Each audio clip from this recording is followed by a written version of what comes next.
Jerry Jones is not just an owner. He is one of the preeminent faces associated with the National Football League. He happens to own the team you play for. And your position is, who cares? Why do we need to hear from Jerry?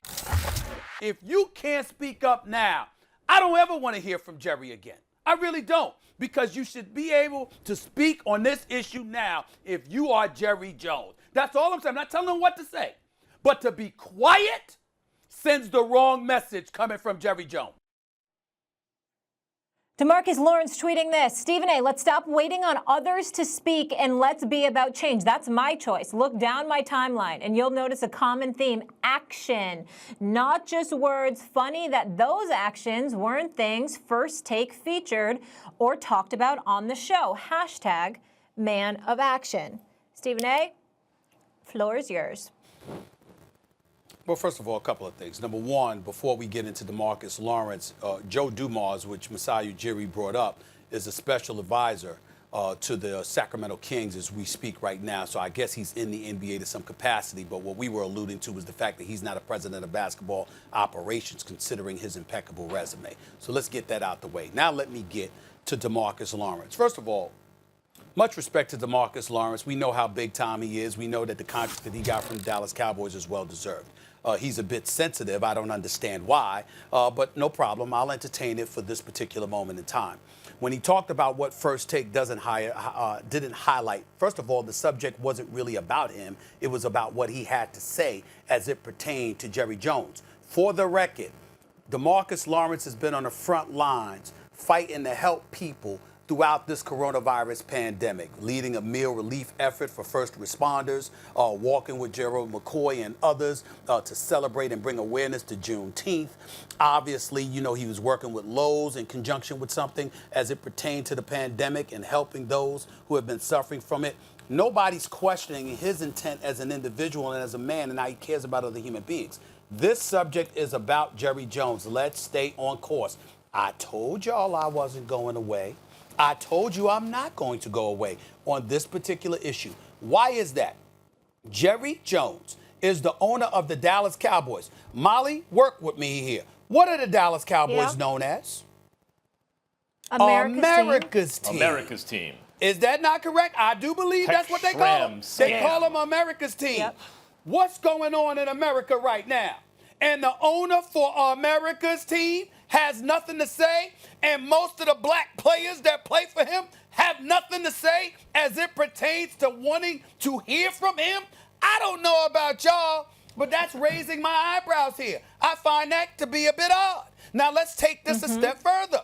We're looking at Jerry Jones. Why? I didn't call for every owner to speak. Why did I call for Jerry Jones to speak? Because he's magnetized by the camera. He goes in front of the camera every chance he gets. He's always got something to say, and he certainly had something to say when it came to Colin Kaepernick taking the knee. It was Jerry Jones that said, the Cowboys won't be doing that. It was Jerry Jones that adopted that narrative that had been hijacked by President Trump and others when they were talking about it being about the flag and patriotism and all of this other stuff. One could make the argument without question that Jerry Jones is about his business. He ain't about the politics. He wasn't engaging in the patriotism or anything like that. He was just talking about his bottom line. Well, guess what?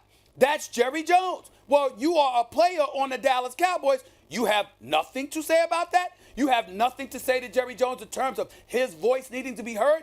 This is the one of the most powerful owners in the world of sports, clearly one of the most visible fixtures in the entire sports world, let alone the NFL, who has had something to say all the time about everything until now. We've never seen Jerry Jones this quiet. We've never seen him this silent. We've never seen him this absent. From the time he took over the Dallas Cowboys, when they started off 1-15, when him and Jimmy Johnson was trying to build something, you heard from him then. When they were winning Super Bowls, you heard from him then. When they lost in the NFC Championship game to the San Francisco 49ers, you heard from him then. You heard from him with Dion. You heard from him with the playmaker. You heard from him through all of those years, the Chan Gailey's and Dave Campos of the world and all of these other people. You heard from him when they were missing the players going back to back to back, 8-8 seasons and all of this other stuff. We've been hearing from this man since 1989. We talking about 30 years. And now here you are with this situation going on throughout America and you have nothing to say, and I say, Jerry Jones, where are you? Because I like Jerry Jones a lot. I respect the hell out of him as a businessman and a marketing genius. I just disapprove with him disappearing at this particular moment in time. And because I do that, DeMarcus Lawrence got something to say? Man, what the hell are you talking about? Makes no sense whatsoever. And I said it before, and I'm going to say it again. I'm actually being very nice. I haven't even started yet because it has not escaped me that there's a whole bunch of black players on the Dallas Cowboys while the National Football League has been, the commissioner himself said, we made mistakes. Black Lives Matter. This is how we feel. You got players all over the place. You got the Players Coalition. You got NBA players. You got commissioners. You got owners. Everybody got something to say. Jerry Jones has nothing to say, and the black players on his team ain't saying much either outside of Gerald McCoy. I find that a tad bit odd. So with DeMarcus Lawrence, with all due respect, we respectfully disagree, but I respect you and the work that you've been doing. I made sure to highlight that. I'll highlight it again in terms of your efforts with coronavirus relief, meals and all of that stuff for relief workers and first responders. I get all of that, but I was talking about Jerry Jones. You want to jump into this fray, my brother? Come on in. Come on with it. You got an open invitation. You could come on the show. You could call me privately. Give a damn. I stand by what I said. Where the hell is Jerry Jones? And it's a damn shame. I'm the one asking this question instead of one of his players. I wonder why. Is it because you in Texas? Is it because you work for Jerry Jones? What's the reason? I'm going to start asking more questions. And to the Dallas Cowboys, Dallas Cowboy fans, and Jerry Jones on this issue, I will not go away.